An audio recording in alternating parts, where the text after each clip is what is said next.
This episode of 100 Not Out proudly brought to you by the 2017 Greek Island Longevity Retreat to Ikaria, the island where people forget to die. To find out more and to join Damian, myself, and an intimate group of 100 Not Outers, go to www.100notout.com. That's 100notout.com. TheWellnessCouch.com, streaming wellness into your lives. Welcome to 100 Not Out, featuring your hosts Dr. Damian Kristof and Marcus Pearce.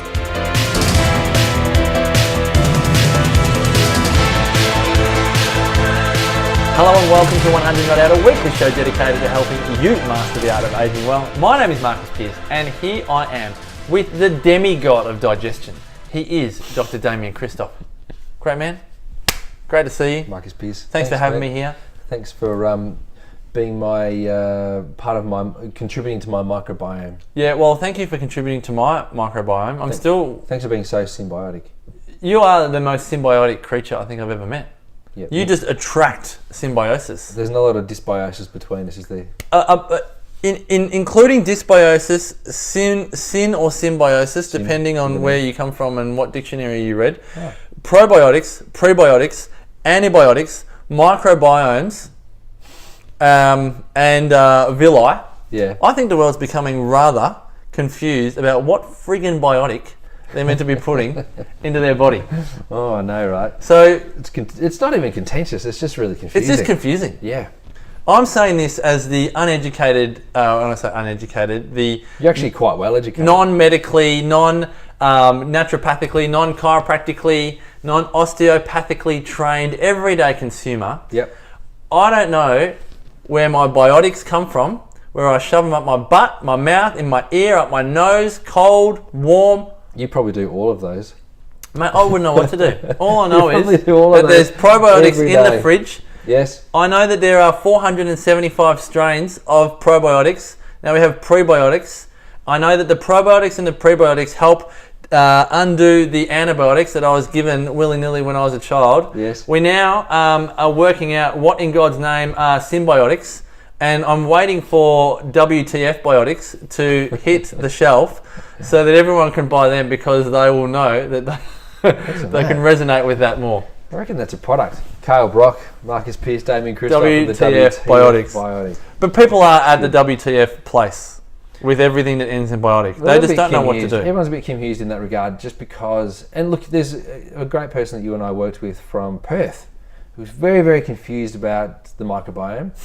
Very confused about it. And look, if this person is still listening to us, I don't know whether or not he or she is, but you know, the confusion around the microbiome can drive people into despair, which we saw. Yeah. Well, if he is listening, I'd be very surprised. But I've got to share you a story before I start barraging you with questions. Yep. At the Wellness Summit, the reason why I ask you this is at the Wellness Summit, someone came up to me at the beginning of the second day, right, and had taken a probiotic that was available at the summit and had you would probably call what I would call a detoxifying response. I think they might have got rashy or maybe lethargic, I can't remember exactly what happened. But then I found out later on that day that you can actually take the wrong probiotic for you based on your health history. So if you've got a mental health history or poor mental health and you have a certain strain, then you're going to or maybe detoxify too much, or it ramps up something else. And I was like, holy moly, poor Joe Blow going to the health food store to go, I want to get probiotics. And then the naturopath, or not even naturopath, just store owner says, yep, sure, well, this one's selling well. And that might have strains in it that person's not designed to actually be having at that point in their life. At that time, that's right. Well, you know, and we see this with children, we see this with kids being given adult strains. I know of a very clear situation that I was made aware of this morning in practice, where a mum had given her very young child a probiotic strain on the advice of a naturopath that is an adult strain. Wow. Now, you can't give adult strains to infants. You can't do it.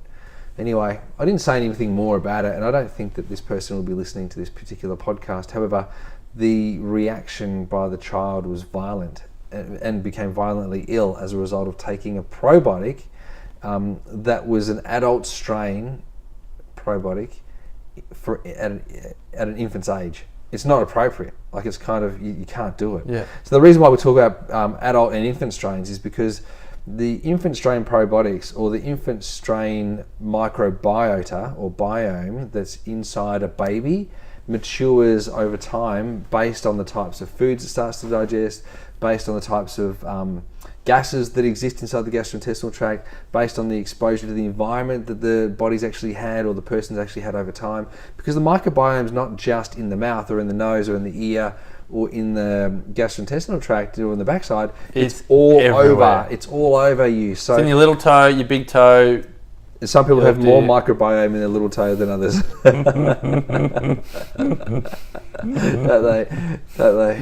really do. All right, so let's be very clear.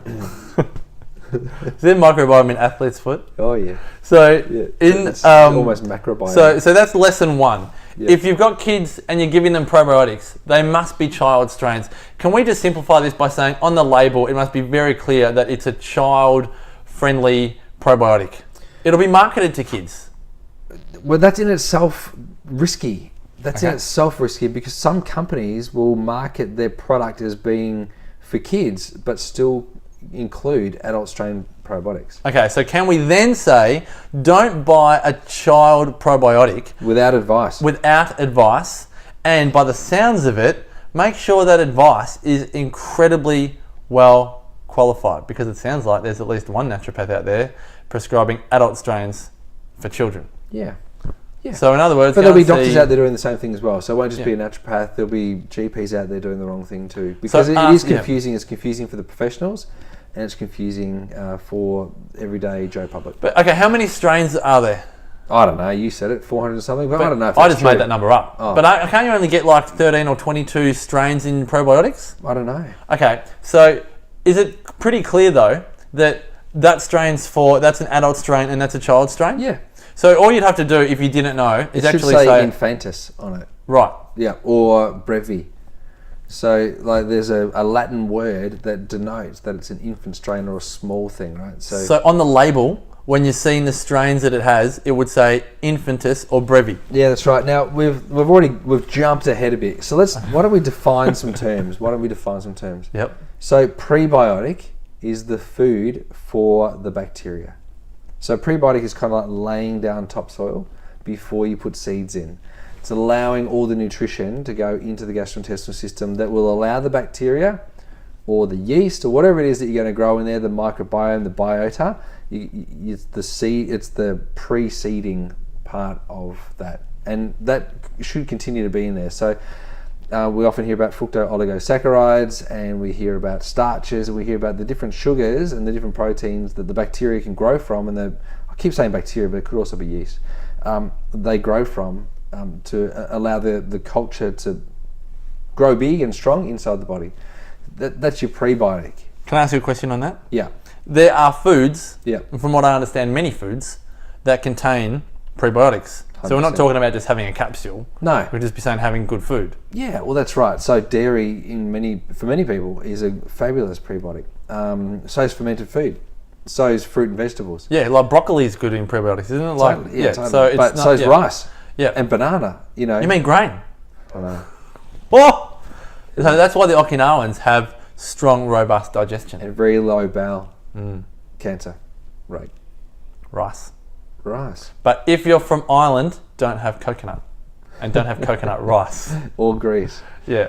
Okay, so prebiotics. Yes. We've got that nailed. Yeah, prebiotics, that's right. Okay. And then there's probiotics.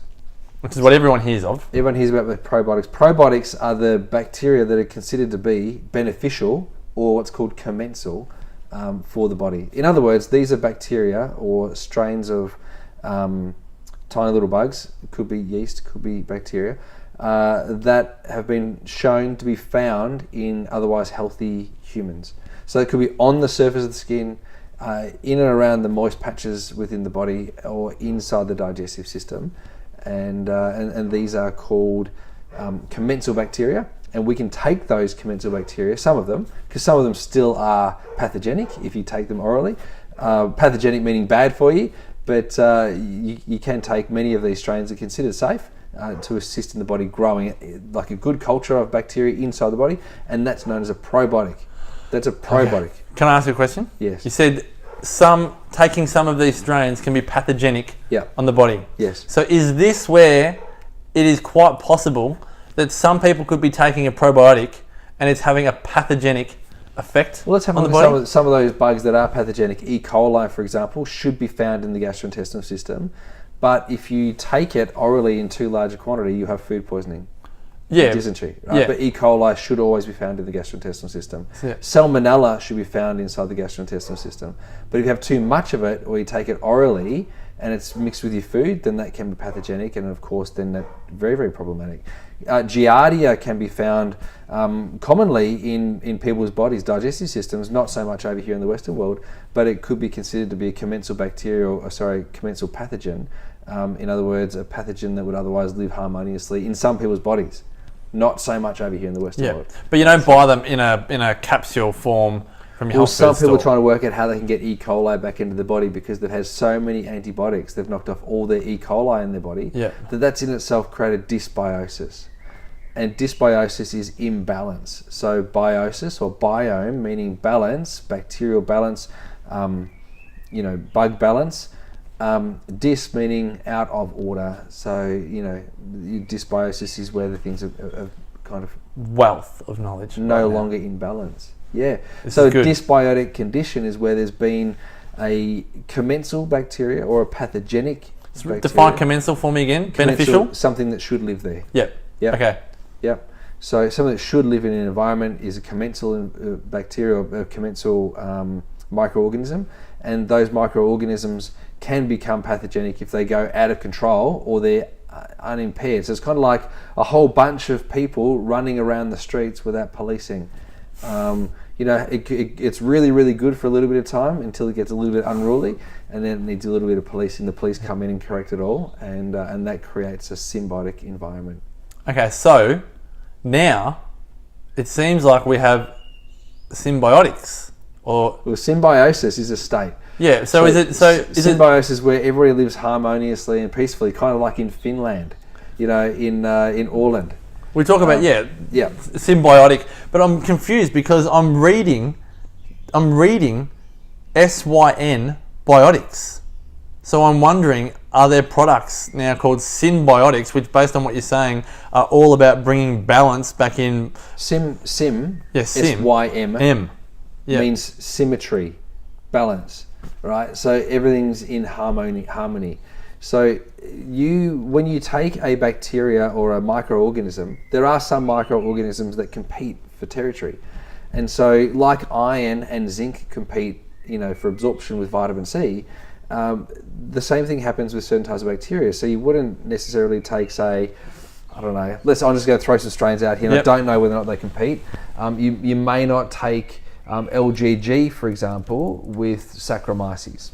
I don't know if they compete. Yeah, this is you're just pulling names out. Yeah, but and you should always seek the guidance of a professional, not someone who's done a 6-month course in nutrition, but a professional to assist you in putting the right sorts of bacteria into your body.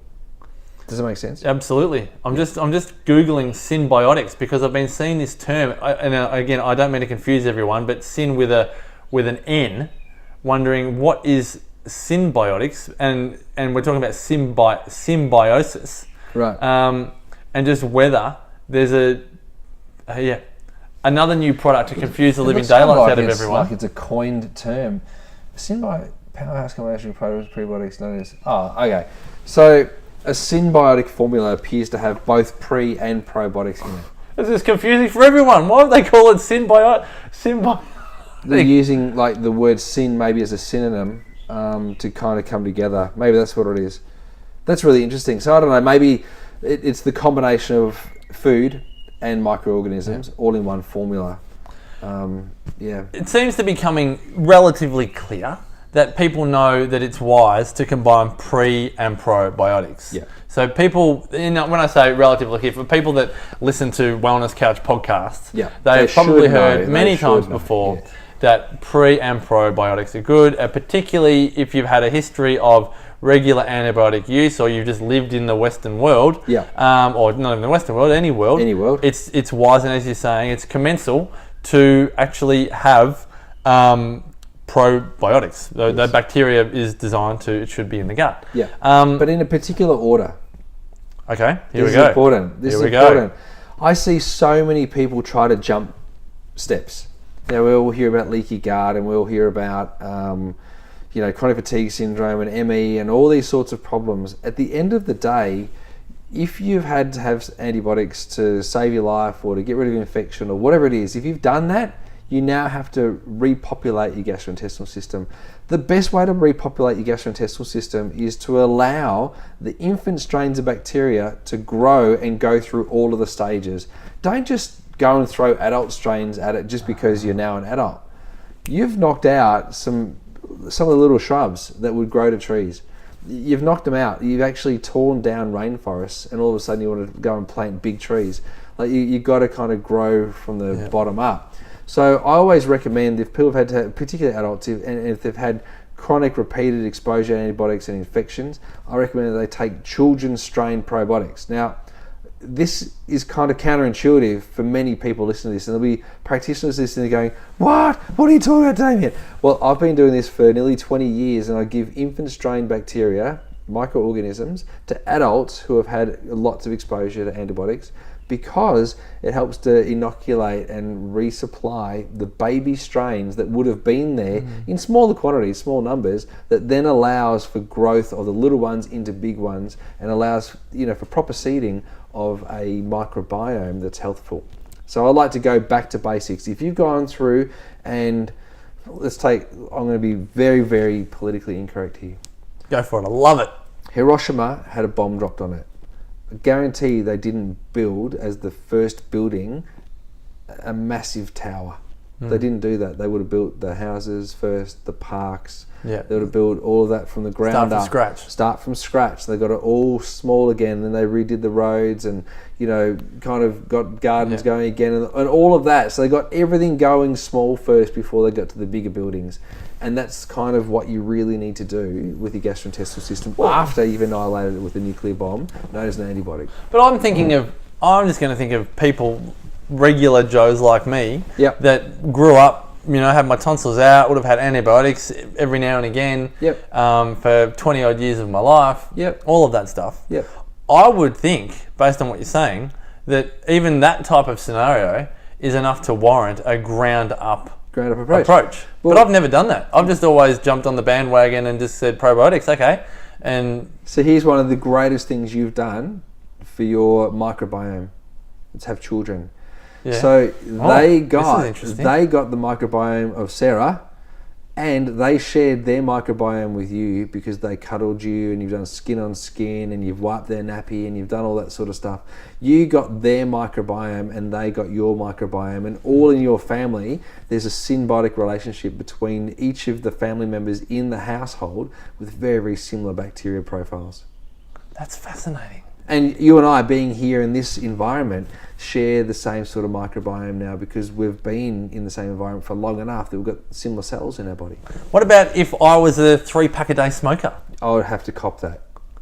I'd be upset with you. In fact, you'd probably stink. But I would be really, really upset because I would be getting some of your microbiome because I've been in contact with you. It's amazing. Isn't that fascinating? Yeah. Yeah. It's kind of relieving, though, that we're both happy and healthy. I know. And same with the kids and all of the rest of it. The microbiome will be the key to the future.